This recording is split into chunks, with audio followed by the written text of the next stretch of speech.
Hi there! This is Carol and welcome back again to my YouTube channel.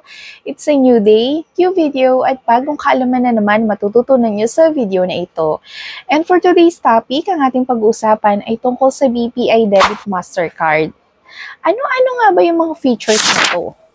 Ano-ano yung mga benefits? Meron nga ba tayong mga service charge and fees using this debit card?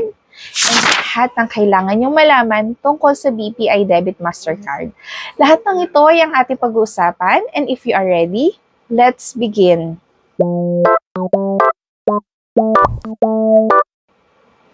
Maraming ino-offer ang ating mga bank ng iba't ibang klaseng savings account. Pero usually, kapag nag-open yung mga clients natin ng mga savings account, ay more on debit card talaga yung hinahanap nila. Dahil sa more convenient nga ang pagkakaroon ng debit card. Anytime, anywhere, pwede ka makapag-withdraw using the ATM withdrawal machine. Pero in this video ay magpo-focus tayo sa BPI Debit Mastercard. Ano-ano nga ba yung mga features nito? And paano nga ba nagpo-function ang ating mga BPI Debit Mastercard? May iba't ibang klase ng debit card si BPI. Una sa lahat ang ating EPS na debit card. Ito yung type ng debit card na zeros pa siya. Ito pa po yung may mga account number sa likod ng ating mga debit card. Pero way back 2018 ay nag-update nga po tayo ng debit card and tinatawag po itong EMV debit card, which is Mastercard na po ang nirelease ni BPI. So I have here an example of BPI debit card na una po nilang nirelease. So, ang problema lang po dito sa debit card na to ay medyo natutuklap po yung balat ng ating debit card. So, nag-update po sila para ma-enhance po yung feature ng ating debit card, which is, eto na po siya. So, meron na po siyang new logo, and kung mapapansin nyo doon sa logo, ay naka-emboss po siya ng parang gold na doon sa ating logo. So, etong enhanced na debit card po ni BPI ay hindi na po siya yung katulad before na halos matuklap na yung balat ng ating debit card. Katulad nito. So, eto matagal ko na rin kasi itong debit card and gamit na talaga siya. So, medyo nababalatan na nga. And most of the clients talaga na nagpapapalit sa amin ng mga debit card ay kung hindi burado na yung debit card number o kaya as in talagang nabalatan na po siya. So, eto namang bagong debit card ni BPI ay iwas na siya sa ganong senaryo na nababalatan po yung kanyang jacket. Ano-ano nga ba yung mga benefits na makukuha natin sa ating BPI Debit Mastercard? Once po na updated na ang ating BPI debit card, ay pwede na po natin siyang makontrol using our BPI online banking access. So doon sa BPI online banking access natin, ay pwede na natin siyang manavigate such as pwede natin i-update yung withdrawal limit, yung purchase limit, and marami pang iba. So mamaya i-discuss po natin yung regarding doon sa card control access ng ating mga debit card. E-commerce access. So since updated na nga ang ating debit card, ay kayang-kaya na nito na magawa yung ginagawa ng ating mga credit card, which is pwede na natin siyang gamitin for online purchases. Unlike kasi sa ating mga EPS debit card, ay hindi natin magagawa ito. More on yung EPS debit card nga natin ay ginagamit lang natin for post-transaction. Pero nowadays, talagang hindi na natin siya magagawa kasi hindi na po nagagamit or hindi na binabasa ng mga post sa mga mall, supermarkets, yung ating mga EPS. So, kailangan na talaga nating mag-update into BPI Debit Mastercard. Next is contactless payment.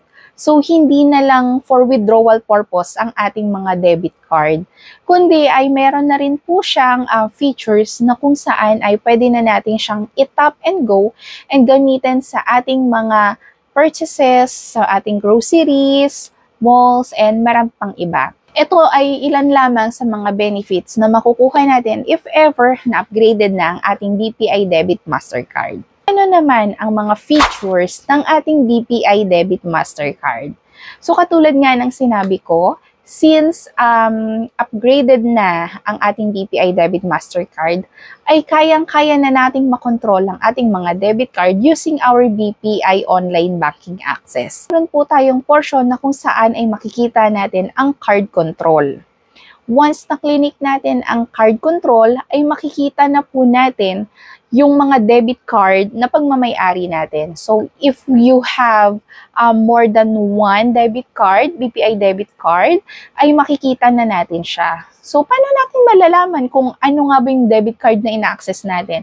So, makikita naman po natin doon yung last 4 digits ng ating debit card para malaman natin kung ano yung gusto nating i-control doon sa ating BPI online banking. Pwede po nating makontrol ang ating mga withdrawal limit. So, si withdrawal limit po, for your information guys, na ang ating BPI debit card ay kayang-kaya na ng withdrawal limit up to 100,000. Basta may BPI online banking lang po kayo ha, ito ay magiging applicable. By default po kasi, kapag in-issue na sa atin yung ating mga debit card, by default ay 20,000 lamang ang ating withdrawal limit. Pero if ever na meron na tayong BPI online banking access, ay pwedeng-pwede na natin siyang i-update up to 100,000 na withdrawal limit. Pero for your information guys, na itong 100,000 na withdrawal limit ay applicable lamang sa ating mga BPI ATM machine withdrawals. So if ever na tayo ay mag-withdraw sa ibang ATM machine na non-BPI ATM, ay hindi po siya babasahin ng other machine. If ever na gusto nyo po ng mas malaking withdrawal limit, ay kay BPI ATM lamang po tayo mag-withdraw para magamit itong features na ito. Next is the purchase limit. So, si purchase limit ay pwede natin magamit kapag tayo ay mag-pause transaction or magta-tap and go transactions. So, up to 250,000 ang pwede nating maging purchase limit. Adjustable din po ito sa ating BPI online banking. Pero by default, 100,000 po ang ating purchase limit. So, using the BPI Online again for the card control, ay pwede natin siya ma-upgrade up to 250,000 na purchase limit. Next is the international access. Ito yung kagandahan sa ating BPI debit card. Kasi para na rin siyang credit card, which is kapag tayo ay pupunta or mag-travel sa ibang bansa, ay pwede na natin siyang magamit.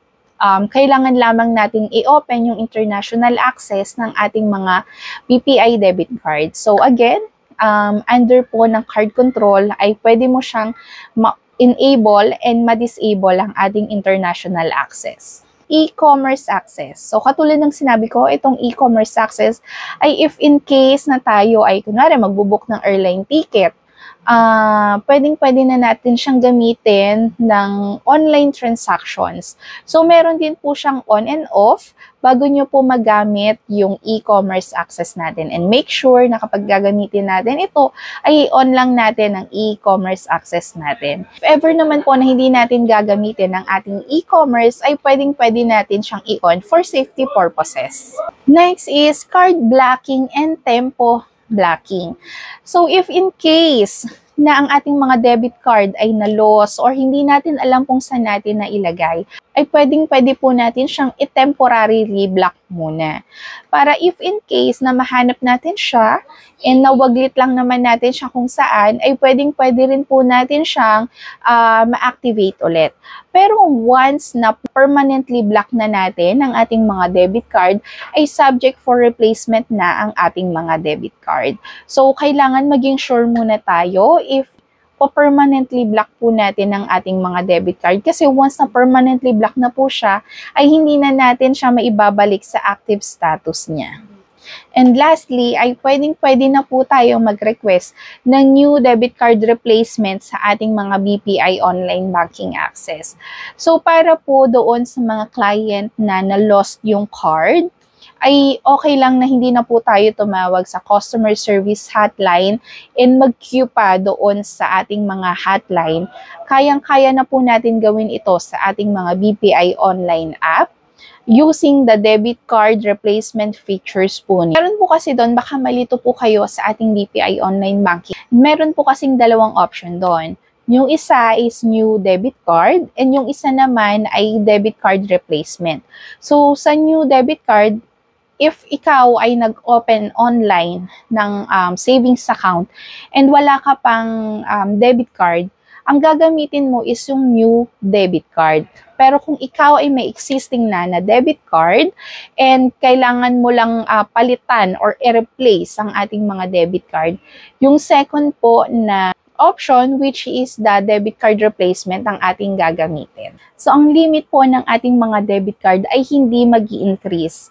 Regardless po kung gaano pa kadaming account ang nakalink sa ating mga debit card. May features po kasi si BPI debit card na kung saan ay sa isang debit card ay pwedeng-pwede po tayo mag-link ng multiple accounts. For example, itong debit card na to, para maiwasan natin sobrang daming debit card ang nakalagay sa ating mga wallet, ay pwedeng 2, 3, 4 accounts ang ma-link sa ating mga BPI debit card.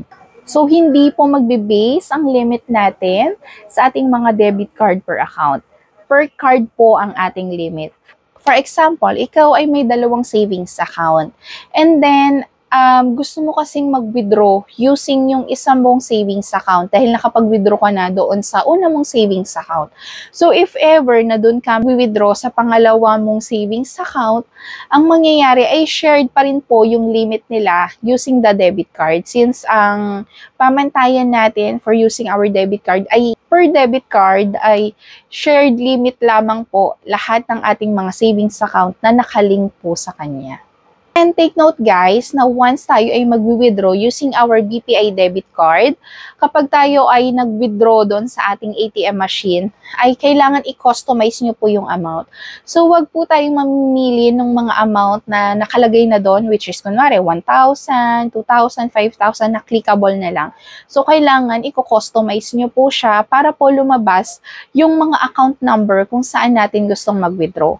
Once kasi na tayo ay pumili doon sa mga naka-ready na amount sa ATM machine, which is the 1,000, 2,000, automatic po siya doon sa primary account number, madededuct ang ating mga withdrawal. Para sa atin namang e-commerce spending limit, ay nag-share po kasi yung limit nito doon sa ating purchase limit, which is yung mga post-transaction natin. So, if ever na tayo ay gagamit ng e-commerce limit, and greater than 20,000 yung ating pinapurchase, ay kailangan muna nating i-turn off yung e-commerce sublimit para magamit natin siya ng mas mataas pa sa 20,000.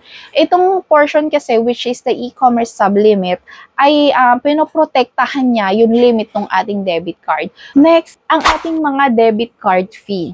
So, kapag tayo ay nag-withdraw sa mga BPI machines, ay wala po tayong withdrawal fee. Same as inquiry, wala rin po tayong inquiry fee. Pero if in case na tayo ay nag-withdraw sa non-BPI ATM machines o other bank, nakadepende po sa ating mga bangko kung how much po yung kanilang withdrawal fee. So, iba-iba po kasi sila. May mga 16 pesos, 18 pesos, and then sa inquiry naman, yung iba is 1 peso and 50 cents, yung iba naman is 2 pesos. So, nakadepende pa rin po siya per bank. Pero kapag kay BPI, Robinsons Bank, and Euronet na ATM machine, ay wala po tayong charge for the withdrawal and inquiry.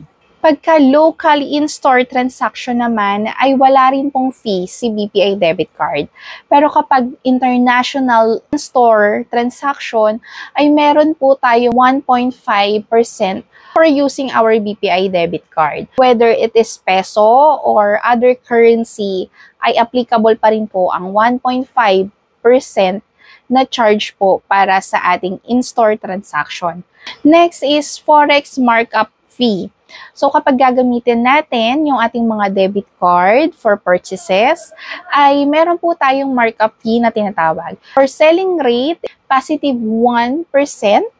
And for buying rate naman is negative 1%.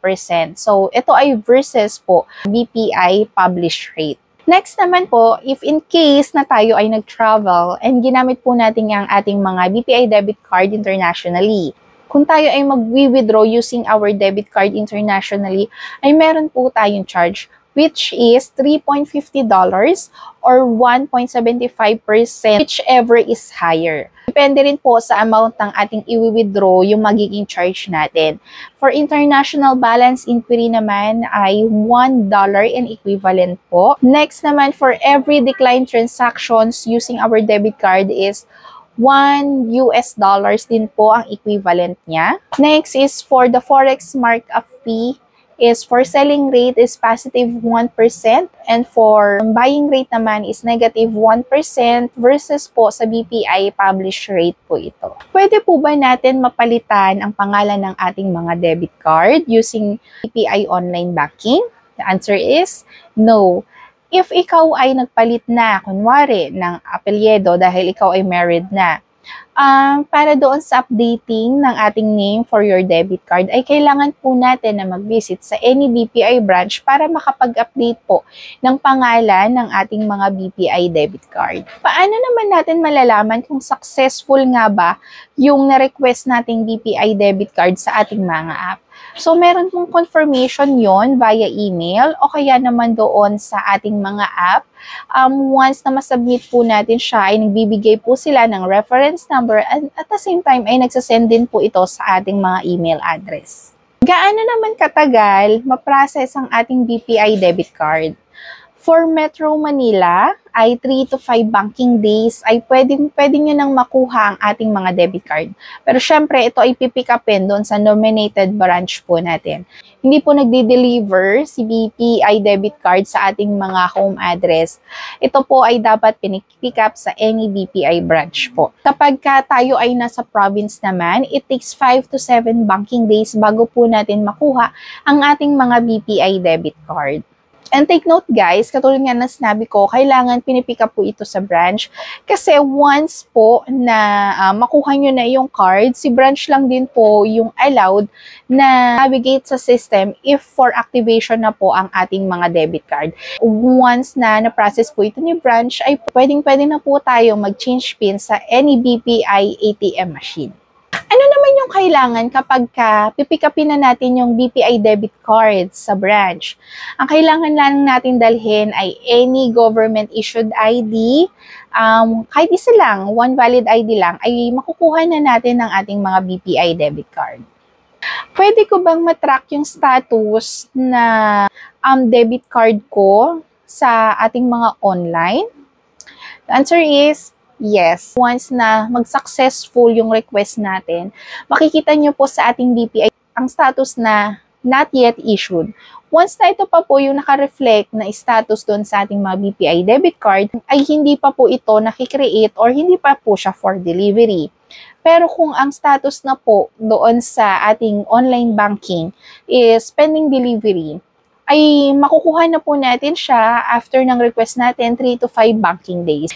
Pero paano ko naman malalaman saan ko kukunin yung BPI debit card ko?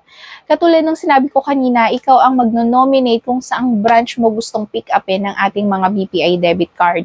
Ngayon, if ever na hindi ka sure doon sa clinic mo, ay pwedeng-pwede nyo pong balikan yung email confirmation po ninyo doon sa inyong email address or sa nominated email address natin para malaman kung saan nga ba yung naklik nating BPI branch kung saan tayo magpipick up ng ating mga debit card. Pero paano naman po kung hindi ko siya na-pick up within 3 to 5 banking days or 5 to 7 banking days upon delivery doon sa branch? Anong mangyayari sa debit card ko?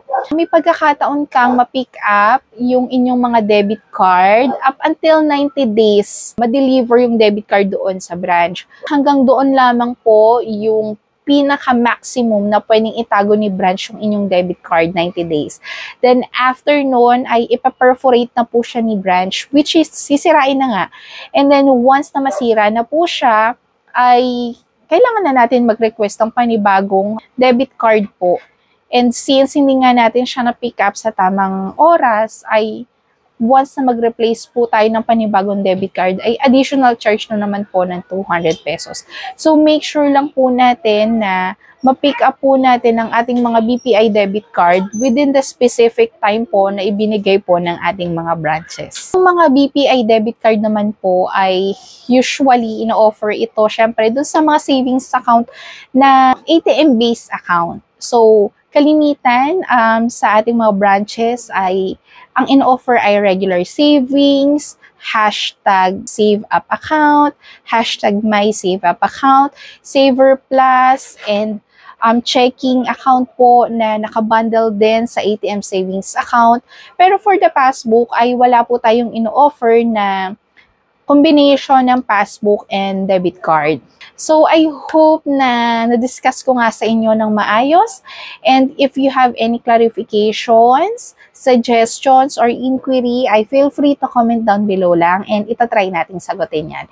Again, don't forget to like, share, subscribe, and click the notification bells for more updates and more videos. So until to the next vlog, guys.